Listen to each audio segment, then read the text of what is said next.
शांति। आज 31 अक्टूबर 2024 के महावाक्यों के मनन चिंतन में बाबा ने कहा, ऑर्डर करो। हे भूतों, तुम हमारे पास आ नहीं सकते। तुम उनको डराओ तो वह भाग जाएंगे। प्रैक्टिकल में दो भूत होते हैं, एक तो विकार रूपी भूत और एक वो जो दूसरे भूत हैं। दोनों से डरते हैं तो वो हावी हो जाते हैं, और दोनों को डराओ, अपनी सम्मान में हो, खुश हो, उमंग उत्साह में हो, निडरता हो, तो सामने वाले दोनों भाग जाते हैं। जैसे कुत्ते से डर के भागो तो वो डराता है, और उसकी आंखों में आंखें मिला दो तो वो भाग जाता है।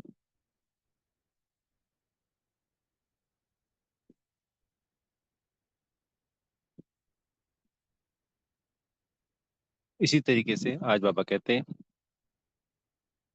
हमारी शक्तियां जागृत हो। पवित्रता की शक्ति इसमें सबसे शक्तिशाली शक्ति है। पवित्रता से सर्व प्राप्तियां होती हैं। सर्व शक्तियां भी पवित्रता के कारण ही हमारे पास रुकी रह सकती हैं। यानी अगर पवित्रता नहीं धारण करी, चाहे मन में अशुद्धता है, तो हम जो शक्तियां लेते हैं वो टिकती नहीं है, वो रिश्ती रहती है, रिसाव होता रहता है, खत्म होती रहती है। पर जब संपूर्ण पवित्रता है तो वो शक्तियां एकत्रित होती हैं। तो जब शक्ति होती है तो किसी को एक होता है ना कि जैसा यूं हप किया तो भाग जाता है, ऐसे ही फिर सारे भूत भाग जाते हैं। मतलब यहाँ पे विकारों रूपी भूत की बात की है। फिर प्रश्न उत्तर में है, ईश्वरीय नशे में रहने वाले बच्चों की जीवन की शोभा क्या है? तो सर्विस, सर्विस ही शोभा है ईश्वरीय जीवन की।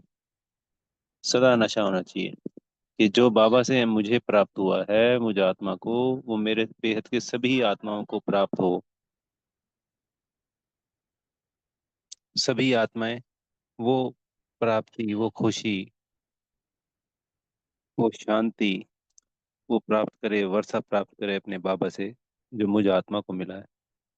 तो निस्वार्थ भाव से सेवा करनी है, सभी आत्माओं को मैसेज पहुंचाना है। सिर्फ मैसेज देना होता है, किसी के पीछे पड़ना, जबरदस्ती करना, ये सब नहीं। ईश्वरीय सेवा, चाहे बाबा तो वैसे सेवा उसी के लिए, मेनली सेवा तो उसी के लिए है, मैसेज देना। बाकी का कभी स्थूल सेवाएं भी होती हैं सेंटर पे। दीदी से पूछना चाहिए कि दीदी कोई सेवा है तो आप हमें बताइए, अपने ऑफर करनी चाहिए अपनी तरफ से। एक दो बार ऑफर करेंगे फिर दीदी आपको अपने आप बताने लग जाएंगी। तो शौक से करनी चाहिए, टाइम निकालना चाहिए।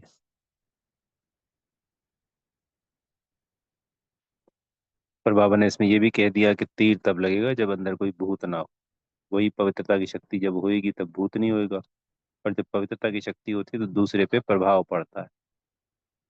फिर आज कहा बाबा ने, दूसरा प्रश्न भी है कि शिव बाबा का बच्चा कहलाने के हकदार कौन है? तो जिन्हें निश्चय है, तो जैसे राजा का बच्चा होता है ना, राजकुमार होता है, या कोई रईस अरबपति का बच्चा होता है, या कोई पॉलिटिशियन का बच्चा होता है, तो उनका नशा देखा होगा।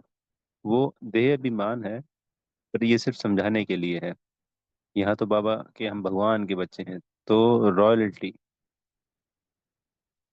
वाली चलन होनी चाहिए, करेक्टर ठीक होने चाहिए। करेक्टर ऐसा नहीं है कि कोई हमारे गलत करेक्टर हैं, पर जो बाबा कहते हैं श्रीमत के अनुसार, जो दैवी करेक्टर होते हैं वो होने चाहिए। सामने वाला देखते ही कहें कि ये कैसे आज के इस जमाने में, इस दुनिया में ये कैसी लोग हैं, अद्भुत।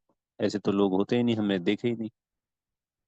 तो बोल चाल से, कर्म से, चलन से झलके हमारे कि हम भगवान के बच्चे हैं। तो वही बच्चे शिव बाबा के बच्चे कहला सकते हैं, जो लायक हैं। और जो ये सब चीजें नहीं है, करेक्टर ठीक नहीं या रॉयल्टी नहीं, वो फिर बाबा के बच्चे नहीं खिला सकते। फिर बाबा ने आज याद की बात कही कि हम बेहद के बाप के बच्चे हैं, तो हमें रोज बाबा को याद करना है। याद करना एक तो हो गया, बैठ के याद करना, तो बैठने के दो टाइम है। एक सुबह 2 बजे से लेके 4:45 तक का, ये नहीं कि 2 बजे ही उठना है, ये एक जनरल बताया गया है।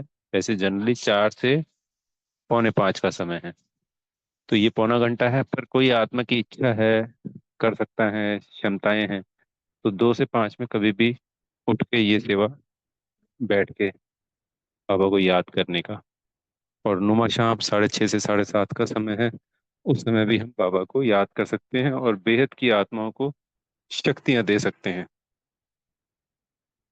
सकाश दे सकते हैं। उससे पुण्य का खाता बढ़ता है, और उस पुण्य के खाते से फिर आज शाम को सकाश दी हमने अगर 1 घंटा, तो अगले दिन अमृत वेला बहुत सहज हो जाएगा। हम उठ भी जाएंगे सहजता से, और बाबा की याद भी करेंगे। अगर हम पूरे दिन श्रीमत का पालन करते हैं तो अमृत वेला करना आसान हो जाता है, और सुबह फिर अमृत वेला अच्छा करते हैं तो दिन की सेवाएं या श्रीमत पालन करना आसान हो जाता है। ये दोनों एक दूसरे के पूरक हैं। दिन में खिंता है, दुख है, दिल शिकस्तपना है, परेशानियों को हमने हावी कर रखा है, तो फिर अमृत वेला उठना आसान नहीं है।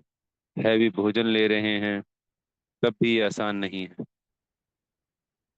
तो इस तरीके से हमें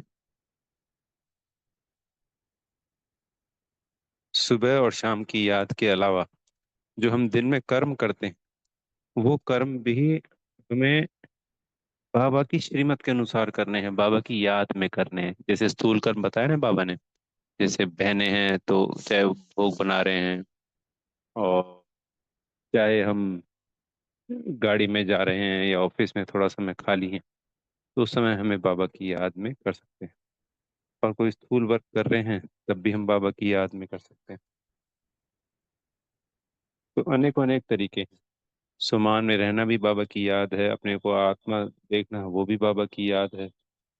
अगर ऐसे पुरुषार्थ करेंगे तो ही हमारे एक तो विकार समाप्त होंगे, 5 बड़े, और उनकी जो फैमिली है हजारों की सैकड़ों की, वो, और फिर हमें हमारी कमी कमजोरियां नजर आएंगी, और फिर हम उन कमी कमजोरियों को बाबा को अर्पण करके फिर वो निकालेंगे। बाबा उसके लिए हमसे पुरुषार्थ करवाएगा। ये प्रैक्टिकल है। और फिर जो हमने 63 जन्म विकर्म किए हैं जाने अनजाने, वो भी हमारे दग्ध होंगे। दो चीज है, एक विकारों का निकलना, एक विकर्मों का विनाश हो।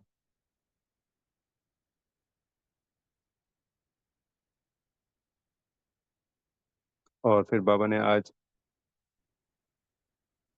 उसी पे थोड़ा फोकस डाला कि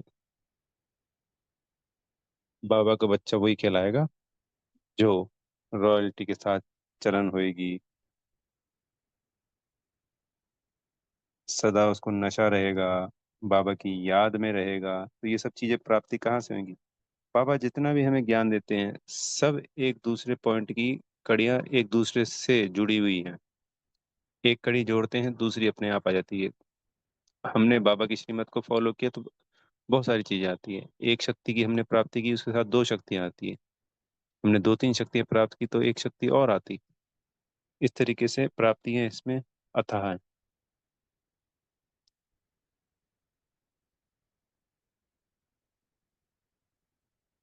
फिर बाबा ने आज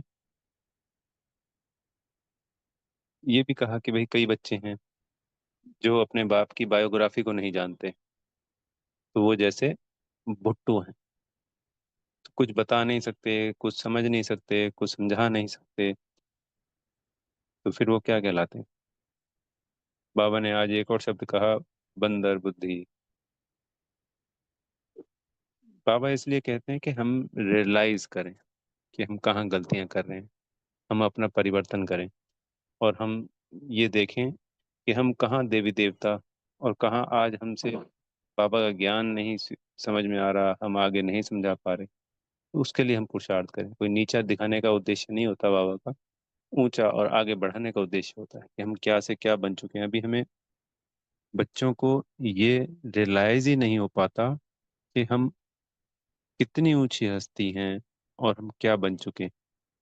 उसका फर्क ये है कि जब हम ऊंचे थे तब हम संपूर्ण पावन थे, अब हम संपूर्ण पतित हैं। तो पतित आत्मा के लिए रियलाइज करना कि वो पवित्रता की स्टेज क्या है, संपूर्ण पवित्रता की स्टेज, वो देवी देवता क्या है, वो कोई दूसरे नहीं थे, मैं ही आत्मा थी। तो उसको रियलाइज कराना चाहते हैं बाबा। फिर बाबा ने आज वरदान में कहा, निराकार और साकार दोनों रूपों के यादगार को विधि पूर्वक मनाने वाली श्रेष्ठ आत्मा भो। तो दीपमाला अविनाशी अनेक जगे हुए दीपों का यादगार है। तो इस वक्त जो हम अविनाशी आत्माएं हैं, जिनकी ज्योति पूर्ण रूप से बुझ चुकी है। सिर्फ आत्मा अविनाशी होने के कारण मरती नहीं है, पर बिल्कुल निस्तेज हो जाती है, तेज समाप्त हो जाता है, संपूर्ण रूप से बिल्कुल काली हो जाती है। तो बाबा आकर, दीप राज आकर, हम आत्मा रूपी दीपकों की ज्योति को जगाते हैं। और फिर जब आत्माओं की ज्योति जग जाती है तो ये लौ मिसल दिखाई देती है। यानी जो आत्मा बूझी बूझी सी है, तो उसका चेहरा बहुत उतरा हुआ और शक्ल डल, और दिखता है कि जैसे कोई डिप्रेशन का शिकार है। हम कहते हैं ना, कैसे उदास हो, डिप्रेशन में हो या क्या है। और जो खुश मिजाज होता है, जिसमें उमंग उत्साह होता है, आत्मा ही तो है ना, आत्मा का ही फेस एक्सप्रेशन पे आते हैं सारे के सब। तो जब बाबा हमारी इस आत्मा की ज्योति को जगा देते हैं, तो उसकी लौ हमारे मस्तक से नजर आने लगती है, हमारे चेहरे से नजर आने लगती है। और उसी दिव्य ज्योति का यादगार दीपावली के रूप में, स्थूल दीपक के रूप में दिखाया है।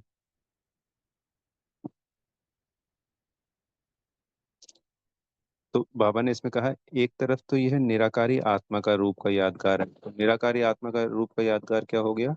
दीपक जलाना। दीपक तो एक वैसे आकार है, पर एक लौ ज्योति तो है ना, दीपक जलाना। और उसका दूसरा यादगार कहते हैं बाबा, लक्ष्मी पूजन करना। ये हो गया साकार में। वरदान में कहा ना, निराकार और साकार दोनों यादगार दिखाते हैं।